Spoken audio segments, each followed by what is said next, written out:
This is Kolkata TV's podcast news. আপনারা শুনছেন পডকা। Vote ঘোষণার আগেই কেন্দ্রীয় বাহিনী আসতে পারে রাজ্যে। আমি ভাস্বতী, জানাবো বিস্তারিত। লোকসভা নির্বাচন ঘোষণা হওয়ার আগেই কি রাজ্যে কেন্দ্রীয় বাহিনী?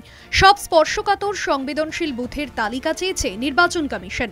সূত্রের খবর, এ মাসের শেষের দিকেই রাজ্যে কেন্দ্রীয় বাহিনী চলে আসতে পারে।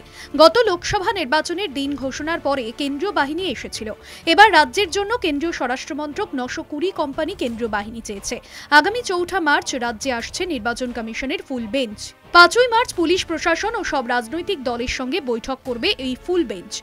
সংবেদনশীল বুথের তালিকা খতিয়ে দেখতে গত লোকসভা ভোট ও বিধানসভা ভোটের পরিস্থিতিও খতিয়ে দেখা হবে বলে জানা গিয়েছে।